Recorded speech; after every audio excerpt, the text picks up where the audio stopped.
Next guest is the only Democratic Congress member who sits on both the Homeland Security Committee and the Government Oversight Committee and has been outspoken against the federal immigration crackdown for weeks now.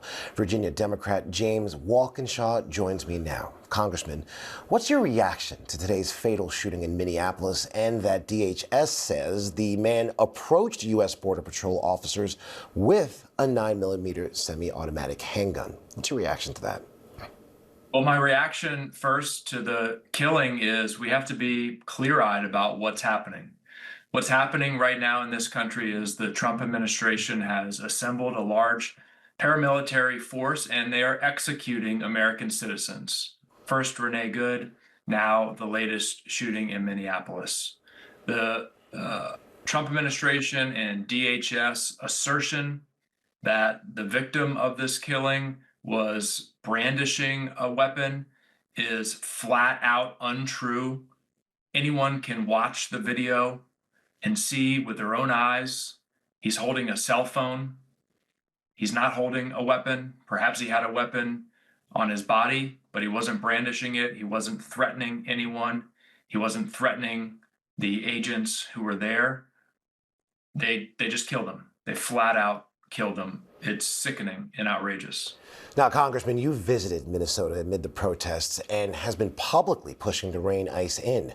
Why do you say these fatal shootings are not a one-off, but an escalating pattern?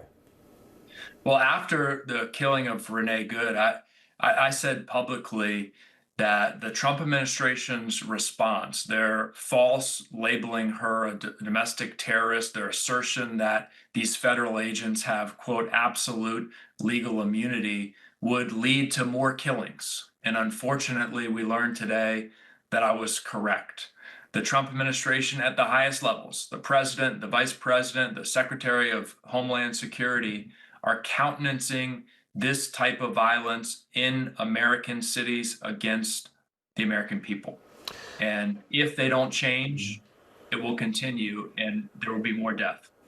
You know, Congressman, Americans are looking at their elected leaders all across the country for answers. And as I mentioned, you're the only Democratic member of the Homeland Security Committee, the committee with direct oversight over DHS and ICE.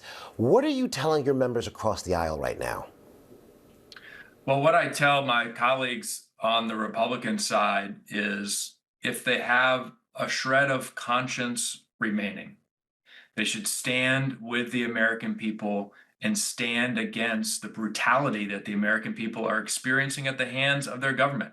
And look, a lot of my Republican colleagues claim to be small government conservatives. There's nothing small government about the government executing people in the streets, and that's what we're seeing right now.